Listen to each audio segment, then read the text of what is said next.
just a fun video to show the difference of landing speeds, that it really doesn't make for good or bad landings. It just determines how far down the runway you're going to land. So here doing a large steep clearing turn, lining up, going to line up in a cardinal direction into the wind, finding a tracking point on the horizon for the maneuvers. And you're going to practice some shallow stalls holding a landing sight picture. So this isn't a power off or power on stall. This is a landing sight picture stall, as I call it when I practice. I don't want a falling leaf stall. I rather the mushing and break point and drop into the stall must be at the same altitude to really simulate the RV landing. So in this one I'm going to keep some power on, probably about 11 inches or so. This is going to be clean. So in the stall configs, I've tested the variation of these stall speeds. It's in my POH. Here I'm going to simulate clean 10, 20 and 40 degree flaps. For landings in stronger head or crosswinds, I use less flaps, as the wind will slow you down with 40 degree flaps, and the speed decay is a lot quicker. 81. 75. So here we are holding the sight picture, got the nose up on the 70. On the horizon like it's the end of the runway. 68. 67. In a clean configuration. 66. 65.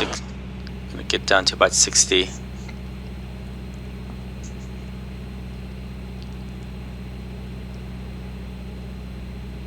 60.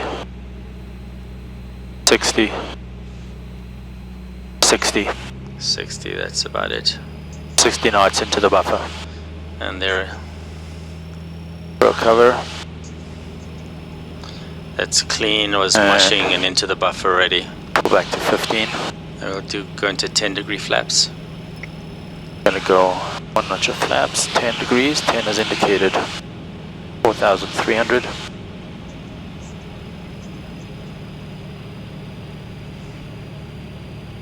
Go back to 11. Hold this attitude in the landing site configuration with the 70. The nose on the horizon. 68. 66. 65. 63. Looking for 61. less than 60. 60. 59. 58.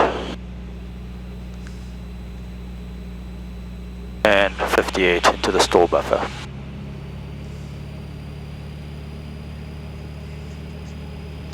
It's 58, so staying coordinated was a little bit more difficult with the mushing, but 20 is indicated. Two knots. It's only Power 2 back knots. to 11.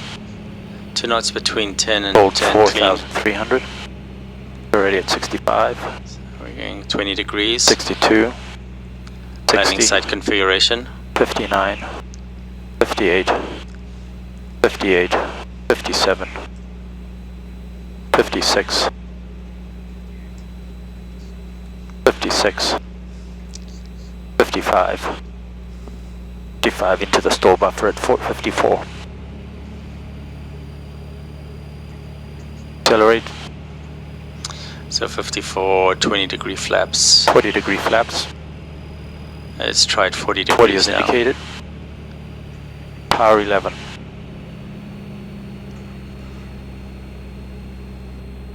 58. 57. 56. 55. 54 into the stall buffer. So, flaps coming up. So there you go. 54, 54 knots, same. 40 Flaps degrees clean. and 20 degrees is the same.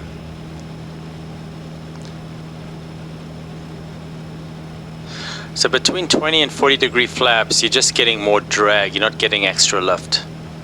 And so for some landing approaches, speed difference is just how much energy you're going to carry into the transition and round out. So what I'm going to do now, I can see the marine lawyer below me. It's trying to get in before it goes IMC again, typical summer weather here.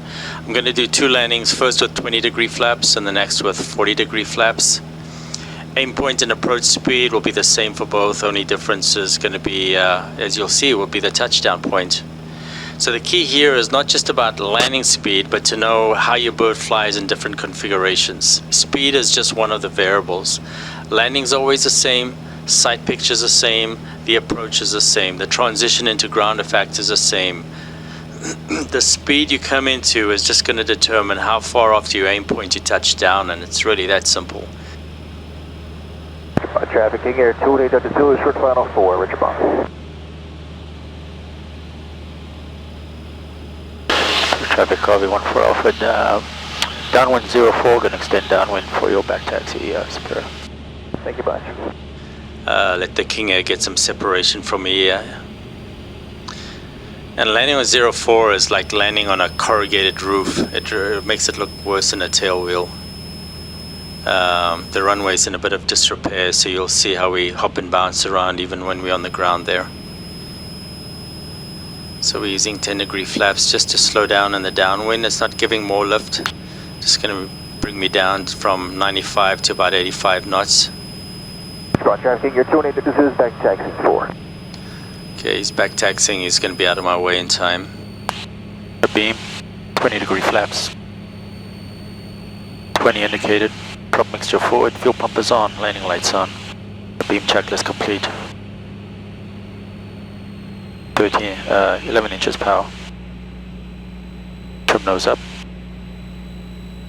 Pitch 75.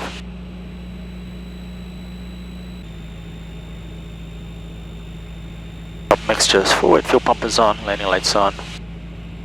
Clear right, clear forward, clear left. Okay. This is our 20-degree flap setting. Got some sinkers going. Flaps 20 degrees final. Spirit traffic lobby 14 Alpha, final 04, Spirit. Aim point is 04, the runway number.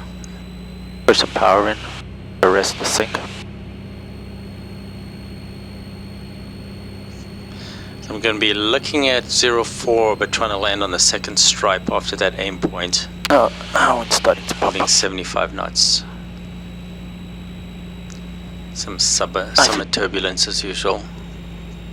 So I can already feel that with 20-degree flaps, the speed isn't decaying. Whether I pitch up forward to slow me down, it's still carrying that energy in. And going in again at 04, looking at that number. And just hold that landing sight picture. It doesn't matter if I'm too fast. And just be patient and hold it off and hold it off and hold it off. Be patient, hold that sight picture. And there we go, touchdown at 800 feet.